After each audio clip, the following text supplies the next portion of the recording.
असं नड्डा म्हणाले. कोविडच्या काळात कर्तव्य बजावताना मृत्यू झालेल्या देशातल्या सर्व डॉक्टरांच्या कुटुंबियांना 50 लाख रुपयांची विम्याची रक्कम केंद्र सरकारनं द्यावी असे निर्देश सर्वोच्च न्यायालयानं आज दिले. प्रधानमंत्री गरीब कल्याण योजनेअंतर्गत ही रक्कम दिली जावी असं न्यायालयानं म्हटलं आहे. मुंबई उच्च न्यायालयाने या संदर्भात निकाल देताना खाजगी डॉक्टरांना नुकसान भरपाईतून वगळलं होतं.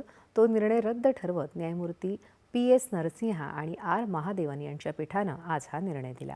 महामारी संदर्भातल्या नियमानुसार आणि सरकारच्या अधिकृत आदेशानुसार ज्या डॉक्टरांच्या सेवा त्या काळात मागण्यात आल्या होत्या आणि ज्या डॉक्टरांनी फ्रंटलाईन वर्कर्स म्हणून काम केलं त्यांच्यासोबत देशानं उभं राहिलं पाहिजे असं न्यायालयानं म्हटलं आहे.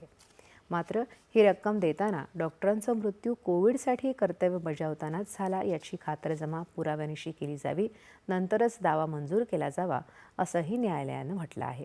ठाण्यातल्या एका खाजगी डॉक्टरांचा मृत्यू 2020 साली कोविड दरम्यान झाला. मात्र त्यांचं रुग्णालय कोविड रुग्णालय नव्हतं असं सांगत त्यांचा दावा सरकारनं फेटाळला. या कुटुंबाच्या याचिकेवर सर्वोच्च न्यायालयानं हा निर्णय दिला.